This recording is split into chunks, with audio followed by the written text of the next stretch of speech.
We are now live. All right, so we're continuing on with section 3.4. 3.4, which is real zeros of polynomial. Okay, so last time we talked about how to list all the possible zeros, and we talked about Descartes' rule of signs so that can help us know how many positives and negatives are. I've got another thing that can help you narrow things down. So this is called the upper and lower bounds theorem. Okay? So what that says is let P be a polynomial with real coefficients. Okay, so rule number one, if we divide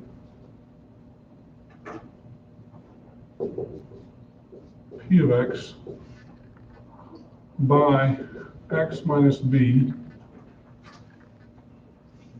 and of course b has to be greater than 0, with synthetic division,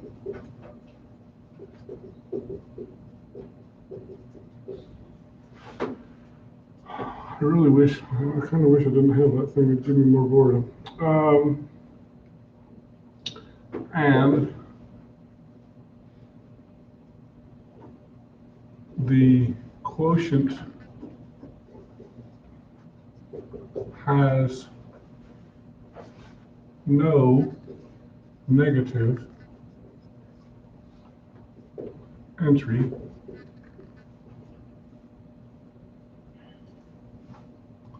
then B is an upper bound. Okay? So let's say, for example, just to make sure we understand this, let's say that I pick the number 4. Okay? I'm doing my synthetic divisions. These are whatever they are. These are a bunch of numbers, whatever they are. Okay? And when I get down here, and these are all either positive or 0, okay? Then, let's say that in my list of possibilities I have a 6. So 1, 2, 4, and 6, plus or minus. Let's pretend these are my possibilities, okay? And if I pick 4 and all of them are positive, no negatives, okay? Then I know that 6 is not going to work, period. Okay? So positive 4 becomes the upper bound. There's no reason to try the 6. Does that make sense? Say it one more time. Okay? So I'm doing my synthetic division. I pick the number 4.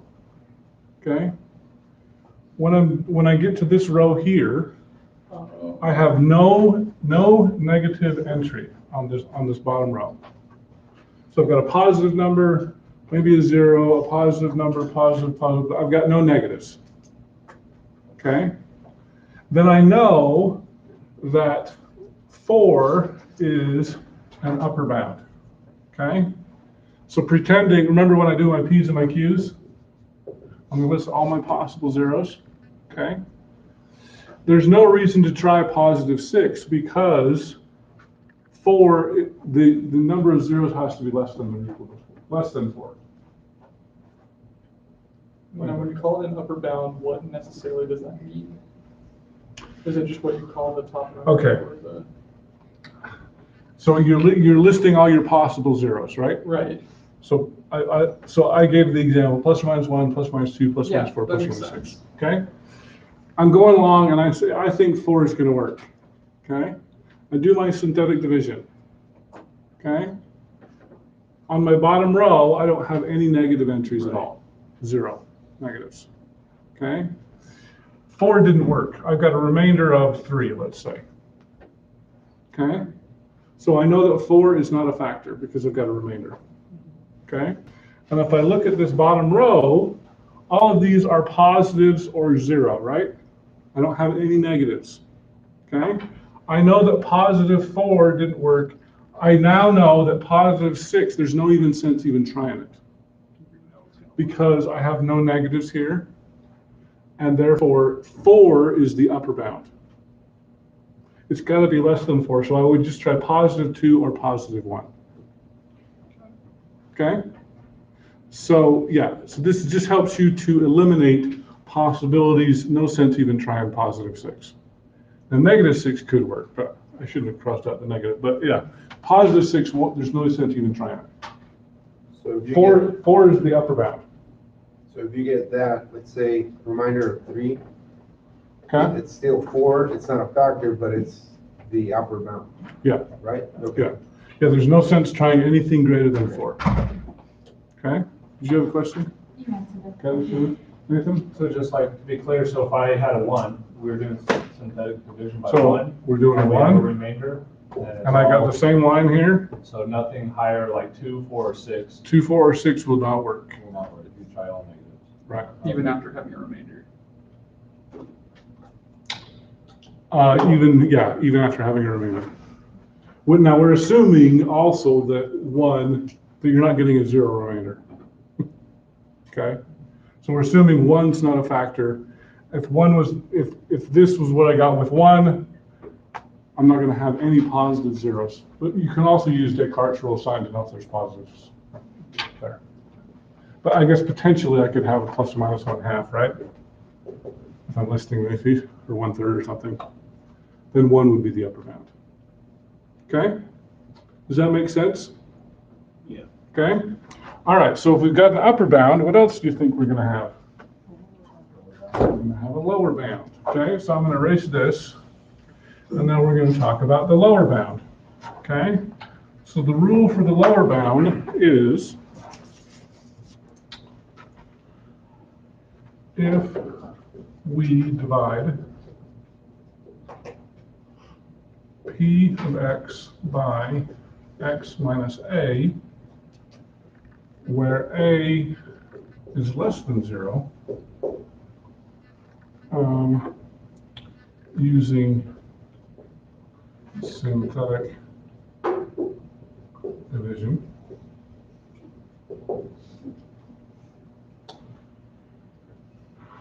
if the quotient row has alternating signs that are non-positive,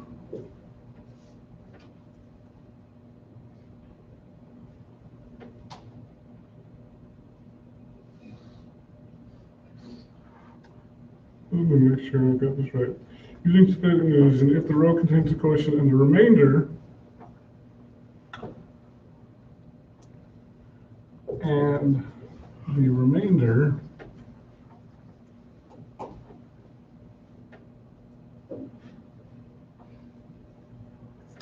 has, yeah, let's trace the whole thing, has entries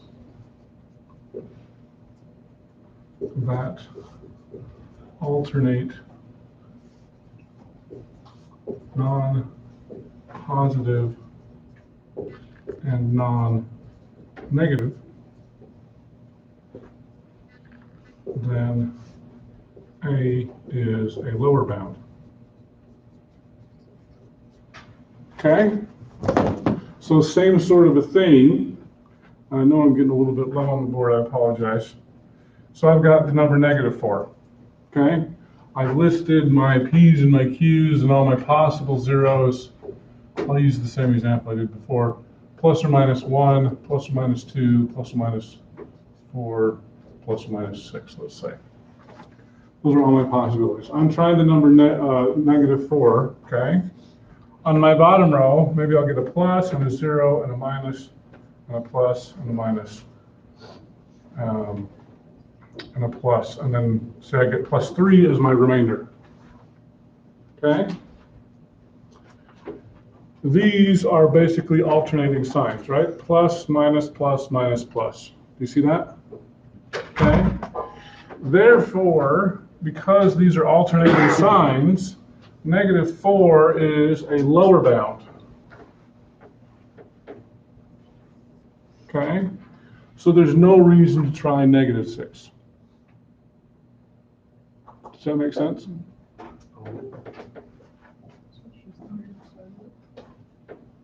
Okay? I've got alternating signs here. Okay? And we'll do an example, and I think this will make more sense. Yes? So is the 0 kind of like, you just skip it? You're like, You just skip it because it's neither positive nor negative. Yeah. And so that's why we say non-positive and non-negative. There. Because you can have a 0 in there, you just ignore it, basically. Okay? Make sense? All right. You got this all written down so I can erase it since this is my only board I can write on?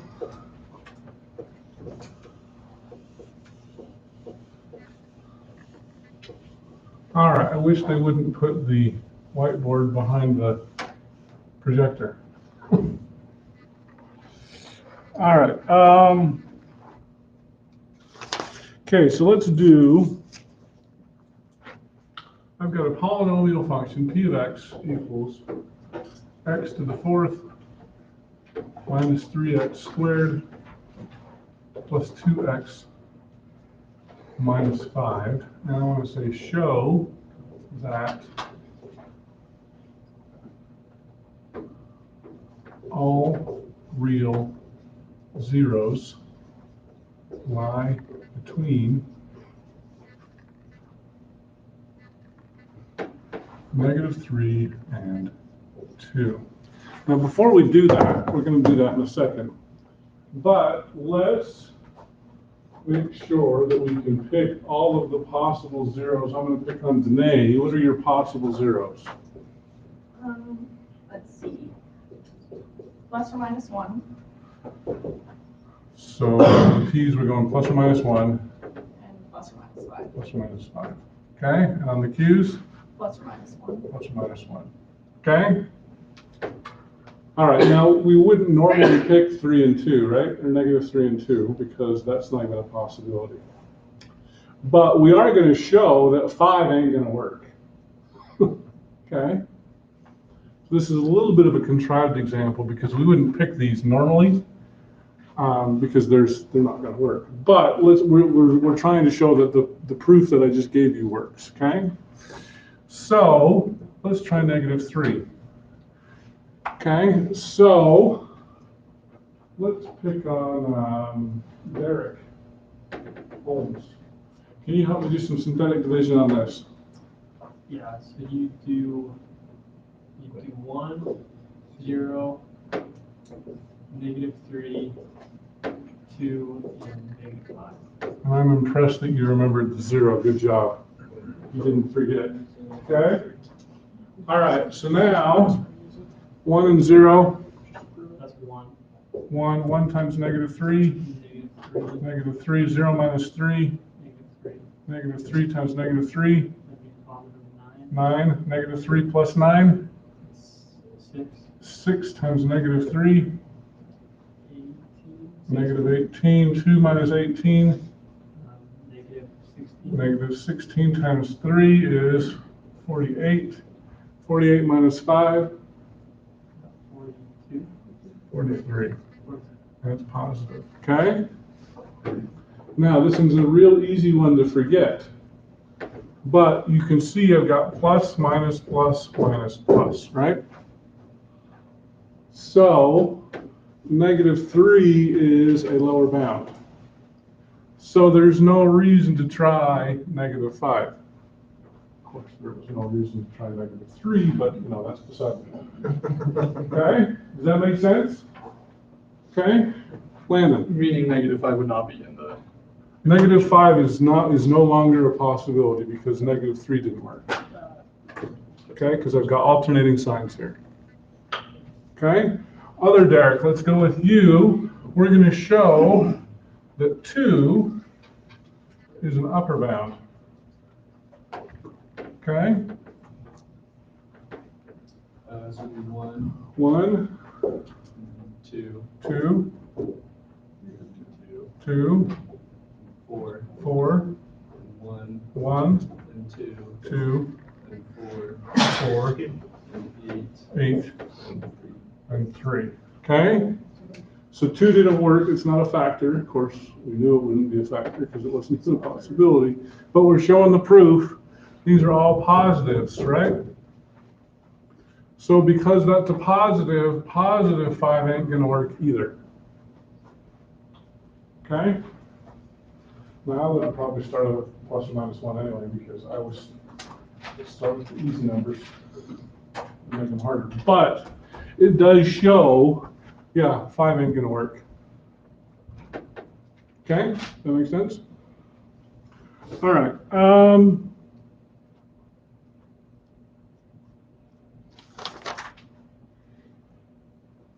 All right, well, let's just do another one. We haven't done a 5th degree polynomial yet, so let's do one of those. Okay? So we'll throw everything out at us. This is the whole kitchen sink. Well, it's not quite the kitchen sink. Tomorrow we'll do the kitchen sink. But let's say that I've got p of x equals 2x to the 5th plus 5x to the 4th minus 8x cubed minus 14x squared plus 6x plus 9. Okay. All right, Mr. Ritchie, what would you do if I told you I wanted to find the zeros? What would you do first? 5. Is possibilities? We need to list our possibilities. So I need to list my P's and my Q's, right? My P's are 1, plus or minus 1, plus or minus 3, plus or minus 3, and then plus or minus 9. plus or minus 9. And my Q's are, That's how you find the Q, yeah? look at that term. Is it the factors 1 and 2? Uh-huh. Okay, well, plus or minus 1. Plus or minus 1, Plus or plus or minus 2. So all your possibilities are plus or minus 1, plus or minus 3, plus or minus 9. Plus or minus 9, 1/2. 1/2, And then plus or minus 3 halves. 3 halves, And plus or minus 9. 9 halves. Okay, so we've got 1, 2, 3, 4, 5, 6 times 2, only 12 possibilities. Now, how many total answers are we going to get? At most. You know? Should know. 12? Nope. Less than 12. I don't know. Joshua knows. 5. 5, how'd you get 5? Exponents. Okay? That tells you how many possible solutions you're going to have. So we've got 12 possibilities. At most 5 will work, and it could be less than 5. Okay? All right, so let's pick on Jacob in the back. So we did both of Derek's, we're doing both of Jacob's. We'll go with Caitlin's next, I guess. Okay, Jacob, what should you do next? Plug in 1. Or something. Plug in which one? 1. 1? Because that's the easy one, right? I always start with the easy stuff. Hopefully it's easy. Okay, so what do I write here? 2, 5, negative 8, negative 14, 6, and 9. Okay. 2 and 0 is? 2, 2 times 1? 2, 5 and 2? 7, 7 times 1? 7, 8, negative 8 plus 7? negative 1, Negative 1. No, 1 times negative 1? negative 1, Negative 1. negative 15, Negative 15. negative 15, Negative 15. 6 minus 15. negative 9, Negative 9. negative 9. Oh, we lucked out. How about that? Got my 0, right? So is 1 a 0? Yeah, So I would write that as x plus 1. x, no, Or x minus 1. x minus 1, okay? And I'm left with, if this is x to the 5th, this becomes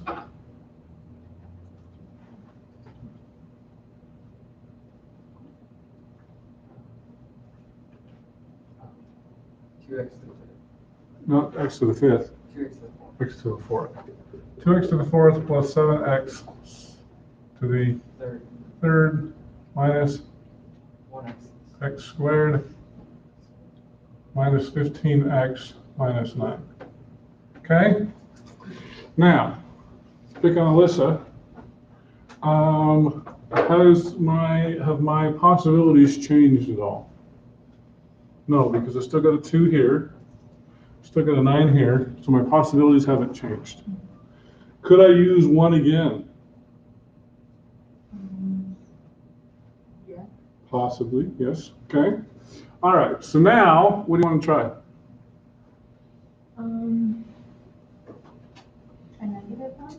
Try negative one? You want to try -1. You don't want to try it again, huh? -1. Let's try that. See what happens. So what do I write here? 2, 7, -1, -15, and -9. Now, by the way, did you notice I skipped something? Because I don't know that it's super useful. It could be possibly useful though. Let's think about this for a minute. I skipped this Descartes rule of signs, right? Now, I usually only check the positives, personally. Do we have a change in sign here? No. Change in sign? Yes. So there's 1. No.